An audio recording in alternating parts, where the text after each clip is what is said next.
Just as the coronavirus began to unfold, around 2,000 UK military personnel were deployed in the High North for exercise cold response. It takes place every 2 years, but this one was unique. Exercise Cold Response 20 will come to a premature end because of the escalating situation surrounding coronavirus. The Norwegian Joint Headquarters has decided to gradually give a termination of cold response, so we will gradually terminate the exercise. Despite some troops coming home earlier than planned, a lot of the training had already taken place. David, Sivills-McCann and I were there to see just why cold weather deployments are so important. Battling the elements, just surviving in the Arctic Circle is a test where temperatures can drop to minus 30 degrees Celsius. But it's not just about survival.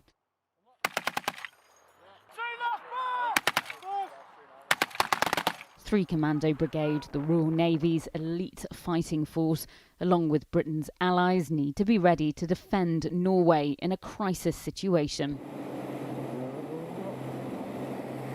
Cold Response is also helping to develop Britain's future commando force, the Royal Marines going back to their commando roots, reminiscent of raiding groups of the Second World War. The amphibious commando unit needs to test all its skills. From searching and clearing enemy buildings, Done. Keep her up.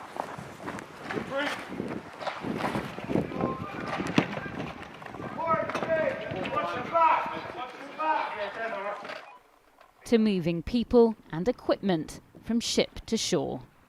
So today we commenced an amphibious operation, a commando raid in the beautiful fjords of Norway.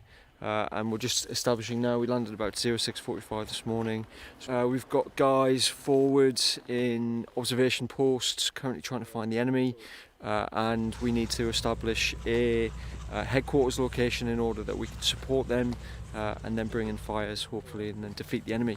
Why is this exercise so important? It's important for a few reasons. We're commandos, we're going through an important transformative process within the Royal Marines at the moment, so this exercise is demonstrating some of the capabilities that we have at the moment and that we wish to procure in the future. So really trying to push the boundaries of commando raids and going back to our roots of putting small bands of determined men ashore to have an overwhelming effect on the enemy. Whichever enemy that might be.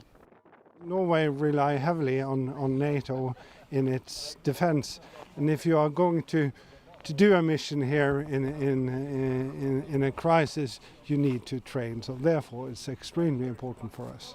Today we don't see Russia as a threat. They have modernized their armed forces, but what we see in the daily life is that they behave mostly professionally. But we have seen some indications where they have acted aggressively, doing simulated air attacks on Norwegian city, on Norwegian infrastructure. The future is uncertain, but there's no threat today. Russia set out a 15-year Arctic strategy earlier this year, saying it wanted to encourage cooperation in the region. But over the past decade, Russia has reopened several Arctic military bases. Russia's active, and that's one of the reasons why we have the NATO alliance. So by training regularly with our partners, interoperable and closely integrated, we are active and ready for whatever may be required. We're not militarising the Arctic. We've been coming here for decades, so we train regularly with our NATO partners. It's a great training environment for the Royal Marines and those Army and Air Force counterparts that come with us, and that's why we come here, in support of the NATO High North. 2020 marks the first of a decade-long training programme the Royal Marines have committed to with their Norwegian counterparts. And to complete cold weather training, 3 Commando Brigade is supported by one of the most versatile units in the Royal Navy, Commando Logistic Regiment. David, Sivills-McCann has been finding out how they keep the hundreds of vehicles deployed to the High North operational during the mission. Conditions in Norway's Arctic Circle are tough. The snow, ice and sub-zero temperatures take their toll on the hundreds of vehicles that play a vital role in exercise cold response. The recovery teams of the Commando Logistic Regiment are the ones responsible for preventing it from grinding to a halt. We've got an awful lot of people on the ground at the moment, so the amount of recovery taskings that we've been getting are quite massive. If we don't get out there quick, lads can go down. It can get down to minus 35 out here quite easily. So our first priority is to get out there as fast as we can, as safe as we can, and get everyone back as safely as possible. Back at base, the workshop is as busy as ever. The mechanics here are on call 24 hours a day, keeping the mission going, as a constant flow of vehicles arrive for repair and maintenance. Mikey at the moment is carrying on and splitting the gearbox and the engine. There's lads doing various jobs, lots of inspections going on. We're sharing this workshop with 3 different units and we're getting more vehicles in, so it is pretty busy. And it's vital that they keep going. The training area for exercise cold response covers hundreds of kilometres of challenging terrain. And if the vehicles aren't fixed, the Marines in the field aren't going anywhere. The team here is carrying out some vital work, fixing and maintaining kit like this. And with over 300 vehicles involved in this mission, they've got their work cut out for them. The Arctic conditions are also challenging for the mechanics. As well as making sure they're kept busy, the freezing temperatures are far from ideal when trying to repair intricate machinery. Some of them can be fairly challenging, just when it's cold and you use dexterity in your fingers, so it can be very challenging then. But we do have some specialist tools to do the jobs, but then other than that we just buddy and then take 5 minutes, rewarm your hands while someone else works and then swap occasionally. It's said if you can operate here, you can operate almost anywhere. The Arctic Circle provides some of the most challenging conditions anywhere in the world. Keeping mobile in the cold weather and challenging terrain is vital to any mission, and the Commando Logistic Regiment works around the clock to make sure that happens. Of course, it's not just vehicles that have to keep mobile in a country that is beautiful, unforgiving, and untamed.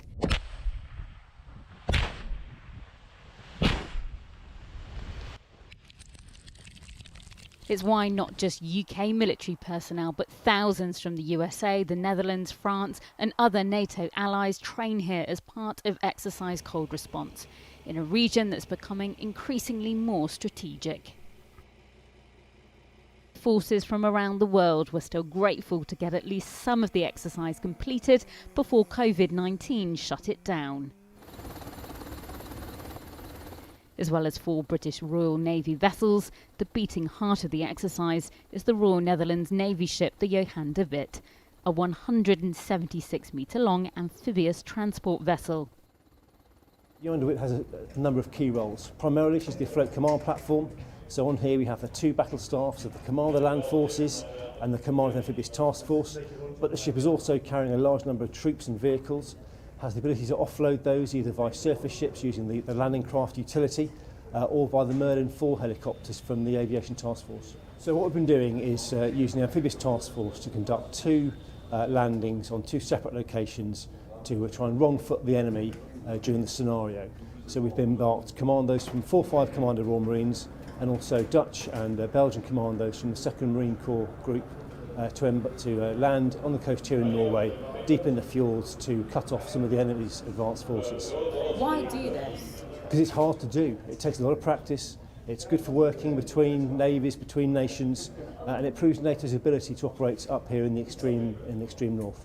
For UK defence, being able to respond to any threats from neighbouring countries in the Arctic region and building rock-solid partnerships with allies in the High North are just some of the key aims of the exercise. Also understanding how other militaries operate and working on their ships. So we're up on the bridge of Johan de Witt. To our left is the position of the Chief Engineer. To our right is the Officer of the Watch currently controlling the ship. And the most important part of the bridge is propulsion and steering control to my right over here. The ship is equipped with a very innovative propulsion and steering. It's called dynamic positioning, which means the ship is able to keep its own position at all times fully automatically. So whenever we're doing amphibious operations, the ship is able to control its own position, giving the officer of the watch all the time in the world to control helicopters, to practice with the landing craft, to put the landing craft into action and actually operate the ship while the ship operates itself. So it's semi-autonomous? It's semi-autonomous, so the officer of the watch needs to provide the input as to where he or she wants the ship. And once we've put the ship in the right position, we press a button and everything else happens completely automatically. And it's the single best feature of the ship as far as I'm concerned. A little help from technology goes a long way in this harsh environment. Of course, it's not just ships that have to deal with the sometimes treacherous conditions, it's aircraft too. Joint Helicopter Command has its Merlins, Wildcats, Chinooks and Apaches involved in the exercise. Well, this Chinook and most of the other helicopters have been deployed in Afghanistan and in Iraq. So going from desert conditions to sub-zero conditions here 200 miles up in the Arctic Circle. This Chinook has specialist skids on it so that when it lands, it doesn't sink into the snow. The helicopters may have some adaptations for the cold weather, but what's it like to fly them? On good weather days, it's very, very pretty. The mountains are incredible. It's like flying through a picture postcard. But when the weather comes in and the snow starts falling, the visibility is reduced quite considerably. It's very, very challenging. You have to make lots of decisions about navigation, when to turn back, lots of fuel considerations and lots of airmanship and captaincy decisions just caused by the weather before we overlay the threat of exercise cold response on top. Each year when we come, the conditions are slightly different. We have new aircrew that come through the system who need to be trained in the environment, but equally the skills to fly in this environment do atrophy over time, so we need to come and practice the airmanship and the captaincy decisions required in this environment are applicable all throughout the world. So whilst training the environment is similar year on year in terms of the area, the lessons learned can be applied across the full spectrum of Commander Helicopter Force and JHC operations. Many elements of 3 Commando Brigade hold RT status so they can be deployed anywhere in the world with just 5 days notice, which is why exercises like cold response that involve combat scenarios in challenging landscapes are vital. And to make it all happen, David Sivills-McCann met arguably one of the most important teams of the whole mission. The cooks in the galley of the main camp in Bardufoss are tasked with feeding the troops deployed to Norway for exercise cold response. With hundreds filing in for their meals 3 times a day, it's up to them to not only make sure there's enough food to go around, but it's also tasty. For us as chefs, if you cook a bad meal, then it's felt throughout the whole camp. And it affects the morale massively. The cooks work in shifts to freshly prepare the food for breakfast, lunch and dinner. And with such a busy workload, preparation is key to making sure everyone is fed. The meals are meticulously planned in advance to ensure the chefs can satisfy the appetites in camp. Our menus are set weekly, so we know what we're doing, and it's usually set like every Thursday is a curry night, every Friday lunch is a fish Friday, every Saturday evening is a steak night, and then every Sunday night is a Sunday roast. Everything's all set in place, everything's well organised for us, so yeah, we've got a lot of time just to make the scran as good as we can. There are over 1,000 troops based here in the main base in Bardufoss. The intense training and the cold weather they're going through can really work up an appetite. And the cooks here work long hours, making sure everyone gets their 3 square meals a day. The main challenges are the numbers, definitely. Cooking for such large amounts of people, 3 meals a day, can be quite challenging. But with the right team around you, it definitely makes it easier. It's hard work, but the kitchen staff know their role here in Norway is a vital one. The Norway David and I, and indeed all the military arrived in, was a very different one to the Norway we departed, as the impact of the COVID-19 pandemic intensified. The irregularity of exercise cold response in 2020 shows why British forces really do need to be ready to adapt quickly to any kind of crisis situation. If you enjoyed this video, don't forget to like and subscribe to our channel.